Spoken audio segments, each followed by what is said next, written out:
I'm Cameron Small, I'm lead developer on Marauders. We're here at the Royal Leeds Armoury. Jonathan Ferguson is here to school me on these wonderful weapons, this one being a prototype. We always want to lean into having the weird and wonderful guns in our game, and he is here to help us and guide us to do the right thing.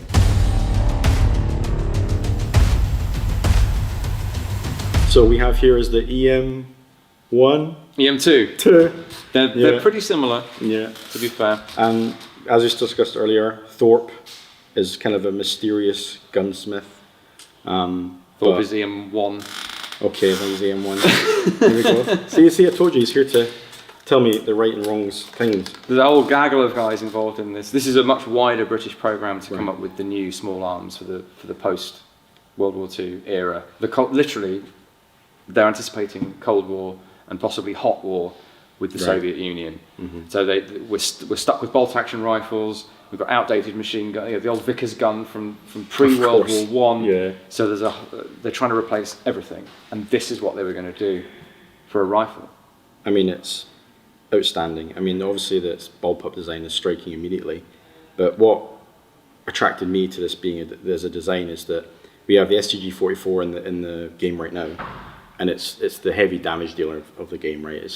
It's chambered in Sim 6.2, which I'm sure everyone will be very raged to hear, but it's just the current way we designed the game. But we needed an assault rifle that was completely different but served essentially the same purpose, which as you said there, is basically why the gun exists.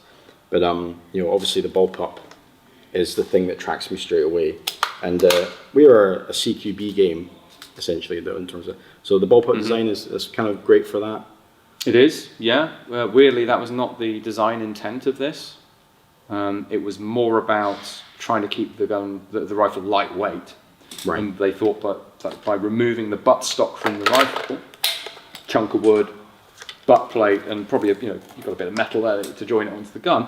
That's not insignificant in terms of weight savings. Mm.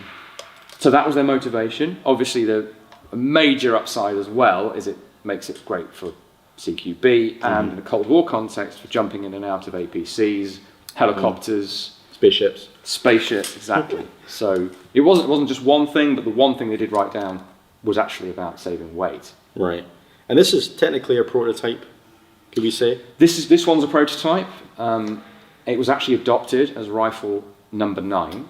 There's an existing rifle, bolt action rifle, was rifle number 4, and there are others in between, obviously. But in terms of main service rifles, the next one would have been rifle number 9. It was adopted in April 1951, and then none were ever made. So only the prototypes exist, and there's a whole political saga. You mentioned caliber. Well, 7.62 NATO is the end point, along with the various rifles adopted by the powers of the Cold War. America wanted to go its own way.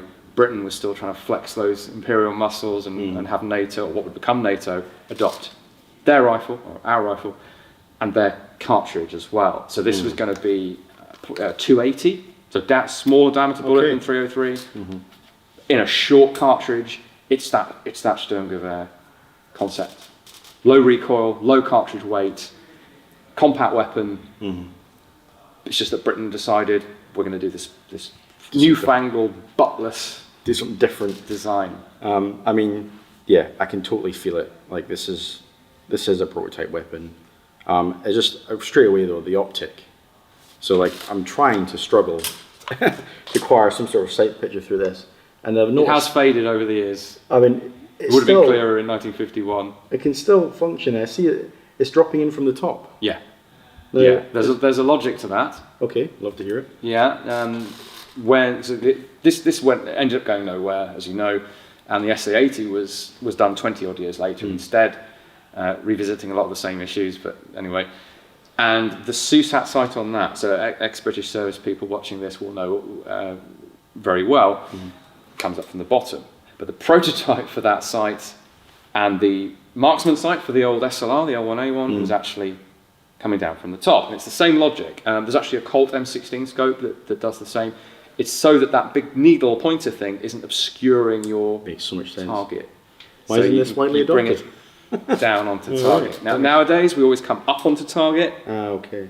So it's not really the way to do it. It just looks great. It's such a nice sight picture, and it's so unique when if you're making a video game, you have the opportunity to have a wacky, sight. Like you gotta do it. So Yeah. we're gonna have to make it exactly the way it is.